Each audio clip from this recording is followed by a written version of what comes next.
You are allowed to express it with all your heart. You know, you cry without caring what other person thinks. But can you cry now? Even if you cry now, you have to turn your head away, you know, not let the other person see the tears. Or you have some other technique to, you know, hide your tears. Something or other. You come up with different strategies too, you know. Now, this particular concept is the child which is there. This child which is there in you is the child we are talking about. We'll come back to that. At the same time, now, as children, we have done many things, many mischief. As children, have you done mischief? As children? Oh, thank you. Well, I thought I was the only one who has done mischief. I was very, very mischievous. Very, very mischievous means you won't believe. Till my college days, I was very, very mischievous. There were 23 students in my class, and I'm sharing this with you, which I generally don't share it with everybody. My English teacher used to come into the class, and as soon as his name is Professor Swine. He used to come into the class, and as soon as it comes, coins, you know, chiller used to fall in the glass and ground and make sound, ting, ting, ting, ting, ting, ting. You believe me, he scolded almost 22 students of the class, except me, because he trusted that I would never do it. But I was the one who did it throughout his tenure in my college. So I was that mischievous. But then, today, the same thing my son does. I am furious. I put my hand and I tell him, don't you repeat that again, I am going to, you know, ground you for life. And when I say that, I suddenly remember my father, who has said the same thing to me, the same tone, the same, you know, expression on his face. And I am wondering, after all these years of not wanting to become my father, I become my father. Why do you do that? Because somewhere in your mind, these images of your father get so recorded so well that they just get replayed when it is listened. Just like a computer, your mind works like a computer. So that is the parenting. That parent which you learned how to become a parent from your father or mother. That is the parenting. But there are times when you put away your anger, your ego, your childishness, your everything, and you start thinking rationally about things. Somebody comes and says that there is a girl who is interested in you, you want to marry her, and suddenly, all of a sudden, you start thinking whether this girl is suitable to me, whether this is a good proposition to me. You know, so many things, evaluation, so many pros and cons you start evaluating. And some people don't, but I'm talking about generally, people should, okay? So what happens here is, in spite of the child, the emotion which is there, in spite of the parent, the character which is there, you still tend to think on a rational basis, out of the knowledge which you have, out of the information which you have, you try to evaluate the goods, the bads, the pros and the cons of the situation. And that is the adulting. Believe me, they are not three different people.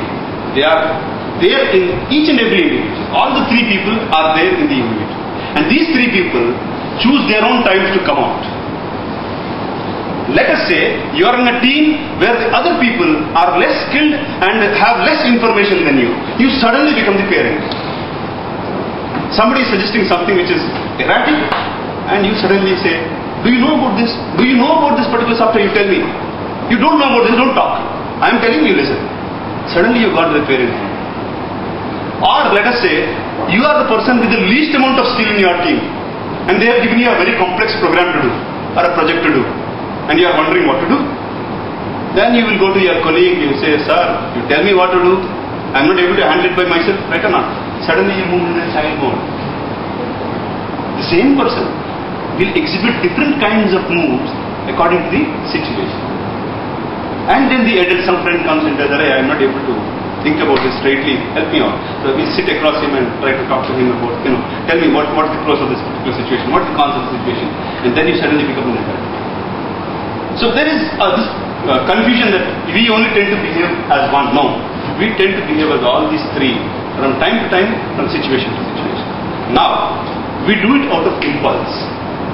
But the intelligence is to be able to choose what you want to become when, and display that particular stage of ego when it is necessary.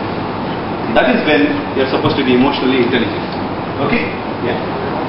Now look at this. If two people are communicating with each other, interpersonal communication, this happens. The other person can also be a parent, and parent generally communicate. The characteristics of the parent generally are that the parent is highly instructive, highly commanding, and he knows the pros and cons. He's protective also, but you have to also realize that it's not just the commanding part, he's also protective. He's authoritative, Then you go to the child. Child's characteristics is one, he likes fun, he likes doing just things out of will. What happens if I press this button on the computer?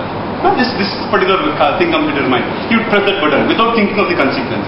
At the same time, the child is rebellious. When any change is brought in the organization, the employees automatically become children. They become rebellious. And then, apart from that, he is also insecure. He is in need for security. Apart from then, the adult has the characteristics of being rational, being poised, being unemotional, who is able to think, in a very, very, matured manner. Okay? These are the three characteristics. Now, when two people interact, these are the possibilities. That a parent could be interacting with another parent, a parent could interact with an adult or a child. In the same case, adult with a parent, adult or a child, and a child with a parent, adult and child.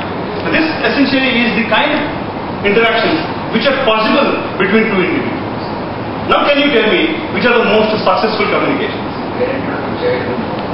Parent to child is most communication. Adult to adult. Adult to adult is most.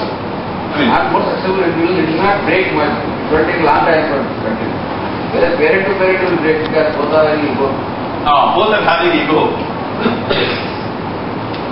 So to explain this, I will go into the life science position. Thomas Harris says, same parent and child only, interpreted in a different way. Yes.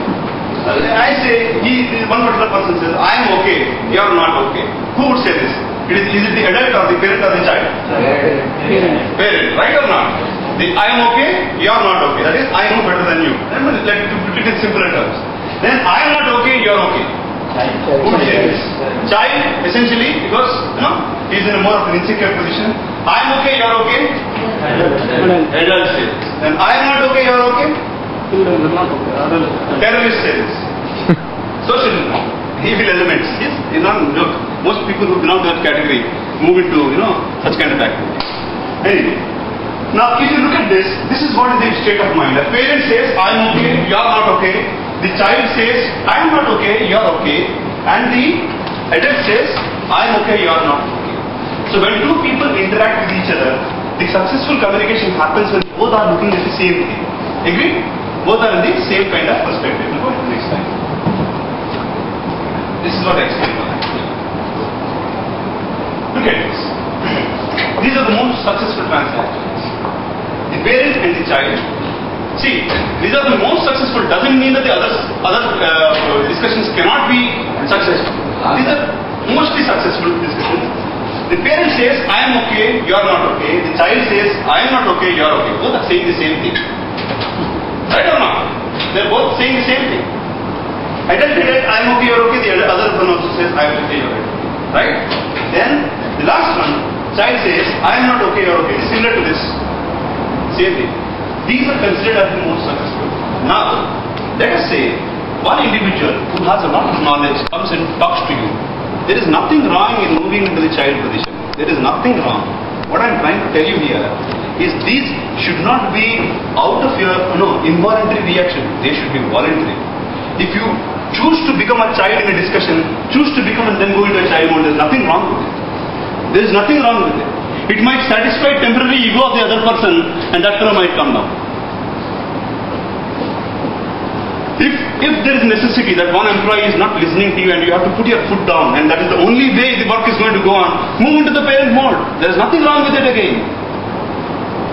And when these are not there, when you are having a subtle environment to work in, you be in your adult mode.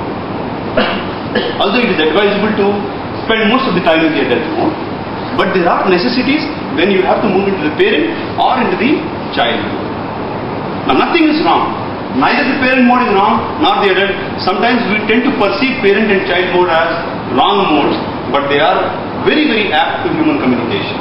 Necessary. And why I have talked about this is, don't let them happen involuntarily. You should be in control of these modes within you. Most of the time, we let them take control of us.